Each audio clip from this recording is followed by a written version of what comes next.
পাকিস্তানের কমিউনিস্ট পার্টির পক্ষ থেকে শুভেচ্ছা। বাংলাদেশের কমিউনিস্ট পার্টি এবং তাদের আসন্ন কংগ্রেস সকল প্রতিনিধি সদস্যদের প্রতি পাকিস্তানের কমিউনিস্ট পার্টির পক্ষ থেকে বিপ্লবী শুভেচ্ছা জানাতে পেরে আমরা আনন্দিত। আমরা ইতিহাসের এক পর্যায়ে একসঙ্গে সংগ্রাম করেছি, বিভিন্ন অভিন্ন ইতিহাসের অংশ হিসেবে আমরা মনে করি আপনাদের পার্টি এই গুরুত্বপূর্ণ কংগ্রেস আমাদের জন্য তাৎপর্যপূর্ণ। এটা আমাদের এই দুই দেশের শ্রমিক শ্রেণীর জন্য এক বিশেষ মুহূর্ত। বহু বছর ধরে আমাদের এই দুই দেশের সরকারগুলোর মধ্যে নানা মত পার্থক্য থাকলেও আমাদের জনগণ, শ্রমিক শ্রেণী এবং কমিউনিস্টরা অতীতে ঐক্যবদ্ধ ছিলাম, বর্তমানে আছি এবং ভবিষ্যতে ঐক্যবদ্ধ থাকব আমাদের জনগণের অধিকার ও সামাজিক ন্যায় বিচারের সংগ্রামের লড়াই চালিয়ে যেতে। আপনাদের এই কংগ্রেস এমন এক সময় অনুষ্ঠিত হচ্ছে যখন এই অঞ্চলের প্রতিক্রিয়াশীল শক্তি সাম্রাজ্যবাদ ও পুঁজিবাদ শোষণ জনগণের ও শ্রমিক শ্রেণীর উপর ভারী বোঝা চেপে বসেছে।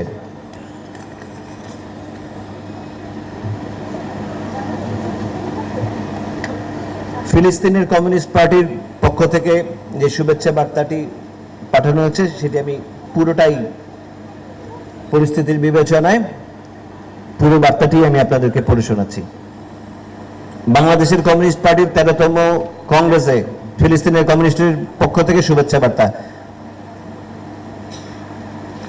বাংলাদেশের কমিউনিস্ট পার্টির প্রিয় কমরেডগণ,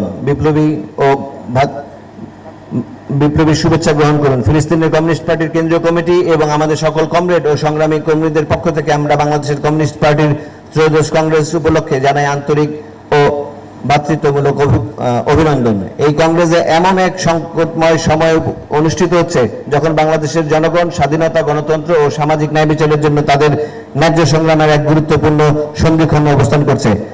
আমাদের পার্টি গভীর মনোযোগের সঙ্গে লক্ষ্য করছে যে সাম্রাজ্যবাদী আধিপত্য ও দেশীয় প্রতিক্রিয়াশীল শক্তির বিরুদ্ধে সমাজতন্ত্র, গণতন্ত্র ও ধর্মনিরপেক্ষতার নীতিমালা রক্ষায় আপনারা ধারাবাহিক লড়াই, সংগ্রাম ও আত্মত্যাগ করে চলেছেন। আমরা দৃঢ়ভাবে বিশ্বাস করি যে আপনাদের এই কংগ্রেস বাংলাদেশের কমিউনিস্ট পার্টির সংগ্রামী পথকে আরো অগ্রসর করবে, শ্রমিক শ্রেণী ও পরিশ্রমী জনগণের ঐক্যকে সুদৃঢ় করবে ও বুর্জোয়া শক্তির আধিপত্যের অবসান ঘটিয়ে মুক্তিযুদ্ধের মূল আদর্শ জাতীয়তাবাদ, সমাজতন্ত্র, গণতন্ত্র ও ধর্মনিরপেক্ষতা পুনঃপ্রতিষ্ঠার লক্ষ্যে একটি গণতান্ত্রিক বিকল্প গঠনের পথ প্রশস্ত করবে। কমরেডগণ, ফিলিস্তিনে আমরা আমাদের জনগণ গত 2 বছর ধরে বেঁচে থাকার লড়াই চালিয়ে যাচ্ছি।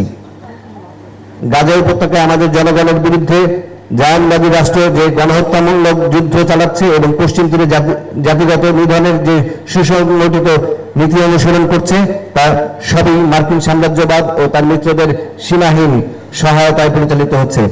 আমাদের অভিন্ন সংগ্রাম এই সত্যকে স্পষ্ট করে তুলে ধরে যে সাম্রাজ্যবাদ, জায়নবাদ এবং প্রতিক্রিয়াশীল শক্তিগুলো আমাদের জনগণের জন্য এক অভিন্ন বিপদ সৃষ্টি করছে এবং এর একমাত্র জবাব হলো মার্ক্সবাদ, লেনিনবাদের নীতিতে অটল থাকা এবং শ্রমিক শ্রেণী ও সংগ্রামী জনগণের আন্তর্জাতিকতাবাদী সংহতি আরো জোরদার করা।